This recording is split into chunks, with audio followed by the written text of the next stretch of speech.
Hello friends, welcome back to my channel Knowledge Tribe #Youth.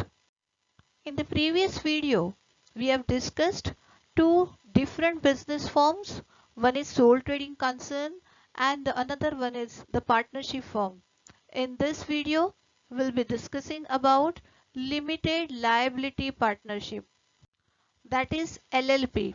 It is one of the emerging popular form of business which is accepted even in the countries like USA, UK, Australia, Germany, etc.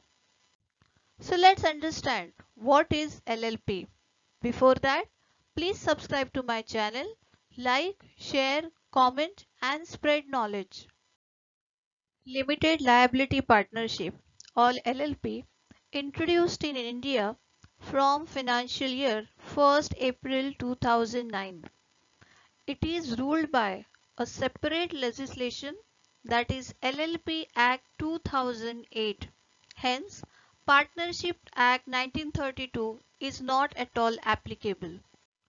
Limited liability partnership gives benefit of limited liability and flexibility of partnership. So let's understand this. LLP is a separate legal entity. Hence, partners are not liable for all losses of the company. It means personal liability of partners is limited. LLP can be started with only one partner.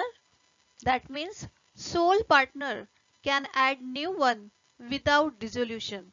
The right and responsibilities of all partners are mentioned in the deed of partnership. After incorporation, LLP can have unlimited partners. In LLP, partners have right to manage business directly. One partner is not liable for another partner's misconduct. LLP can raise funds from other partners, banks and NBFCs, that is, non-banking financial companies. This format is useful for small and medium-scale enterprises or for the enterprises in service sector. Let's look at the few examples. Dental offices, auditing firms, law firms, financial advising services, real estate agencies, business consultancies use this partnership model. So professionals, what are you waiting for? If you want to start your own partnership firm, think about LLP. So friends, that's all for the day. I hope you have understood the topic. If there are any doubts, please comment in the section below. Thank you.